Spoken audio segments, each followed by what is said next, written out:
राजस्थान का बाड़मेर जिला, जहां के किसान मिलीजुली खेती से अपना जीवन यापन करते हैं। यहाँ के किसान कृषि के क्षेत्र में कई समस्याओं का सामना कर रहे हैं। हालांकि कुछ किसान ऐसे भी हैं जो विपरीत हालात में भी सफलता की राह निकालना जानते हैं। ऐसे ही है बाड़मेर के बालाराम जी। बालाराम जी भारत पाक की सीमा से लगे गांव जानपालिया गांव में रहते हैं और सीमा से लगी अपनी जमीन में भविष्य के सपने बोते हैं। करीब 100 बीघा भूमि में एकीकृत कृषि की तकनीक को अपनाकर बालाराम जी ने नुकसान में जा रही खेती को मुनाफे पर ला खड़ा किया है। इस समय वो सब्जियों की खेती, अनार की खेती, बाजरे की खेती, मसाले में जीरे की खेती, पशुपालन, नेपियर घास की खेती, बायोगैस प्लांट, केचुआ खाद प्रसंस्करण शामिल है। उनकी इन विधाओं में सबसे प्रभावी है नेपियर घास, क्योंकि बालाराम घास की खेती केवल अपने पशुओं के लिए नहीं करते, बल्कि आसपास के क्षेत्रों में निर्यात कर इससे बढ़िया मुनाफा कमाते हैं। इन सभी कामों को बालाराम जी अकेले नहीं संभालते। अगर वो फसलों की देखभाल करते हैं तो उनका छोटा बेटा पशुपालन की जिम्मेदारी संभाल रहा है। पहले तो जीरा होता था, जीरा होने के बाद में 5 साल बाद में जीरा होता नहीं है, तो यहाँ के लोग क्या करते, जीरा ही जीरा बातें, अरंडी बात, दूसरा कोई बात नहीं है। तो हमने रायड़ा भी बोया, खूब मजूरी रायड़े में, अरंडी में और इस नेपियर में है। तो 1 साल के 2 बीघा जमीन है, 2 बीघों के अंदर 3 या 4 लाख मिलते हैं हमको इस चारे में। घर की भैंसें खाती हैं, बकरियां भी खाती हैं, और उससे अलावा 4 लाख या 2 बीघे के अंदर।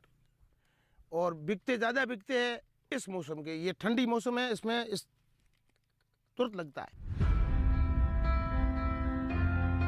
मैं ये सोचा भाई कुछ आदनपन करूं, तो पहले लाइट ली मैंने, नर्सरी लाइट लेके पहले तो मैंने जीरा बोया। उसके बाद में देखा भाई ज़मीन के अंदर दूसरा अनाज नहीं हो रहा, तब ये हरा चारा बोया। ये हरा चारा बिकता है तो कोई गौशाला के अंदर ले जाता है। यहाँ से अहमदाबाद गए, अजमेर भी गए, वलोत्रा भी गए, जोधपुर भी गए, बीकानेर भी गए, और पालनपुर, डीसा, पाली, सब जगह यहाँ से हरा चारा गया है। मेरी गाड़ी भर के मैं भेजता हूँ। हम बालाराम जी के पशुशाला का भ्रमण करवाएंगे।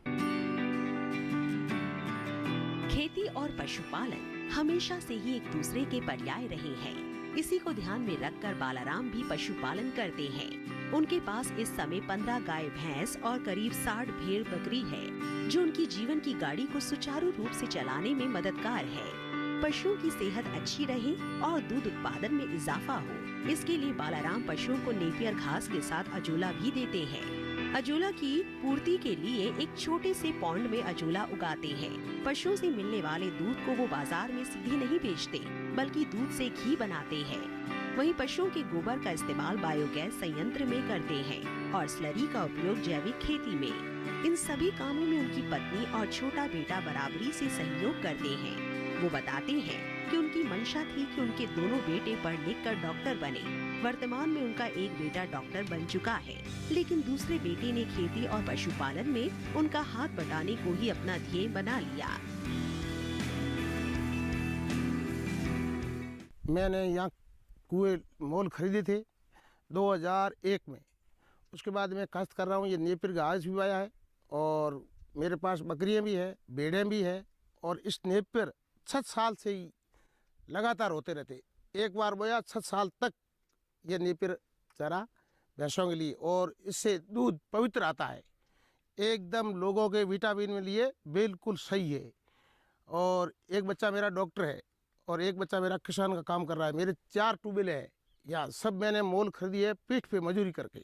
मैं मेरे पापा जी के साथ खेती का काम भी करता हूँ। उसके साथ साथ मैंने अपने बकरी फार्म बना रखा है और भेड़ फार्म भी है, और गुड़ामलानी केवीके से आर्य परियोजना के वहाँ से ट्रेनिंग ली। उसके बाद मैं वैज्ञानिक तरीके से बकरी है, गाय, भैंस, भेड़ सब भी रखता हूँ। और उनके साथ और नवाचार में मैंने मेरे फार्म हाउस पे गोबर गैस प्लांट बनाया हुआ है, और उसके साथ अजोला की इकाई बनाई हुई है, और वर्मी कंपोस्ट भी है, और उसके साथ साथ केचुआ खाद भी बनाते हैं, वेस्ट डिकम्पोजर, और जैविक खेती करते हैं हम। और उसके साथ नेपियर घास भी लगाया हुआ है गाय भैंस के लिए, हरे चारे के लिए, और एक बार लगाते थे 7-8 साल तक गाय भैंस बकरी खाने के लिए अच्छे चाव से खाती है।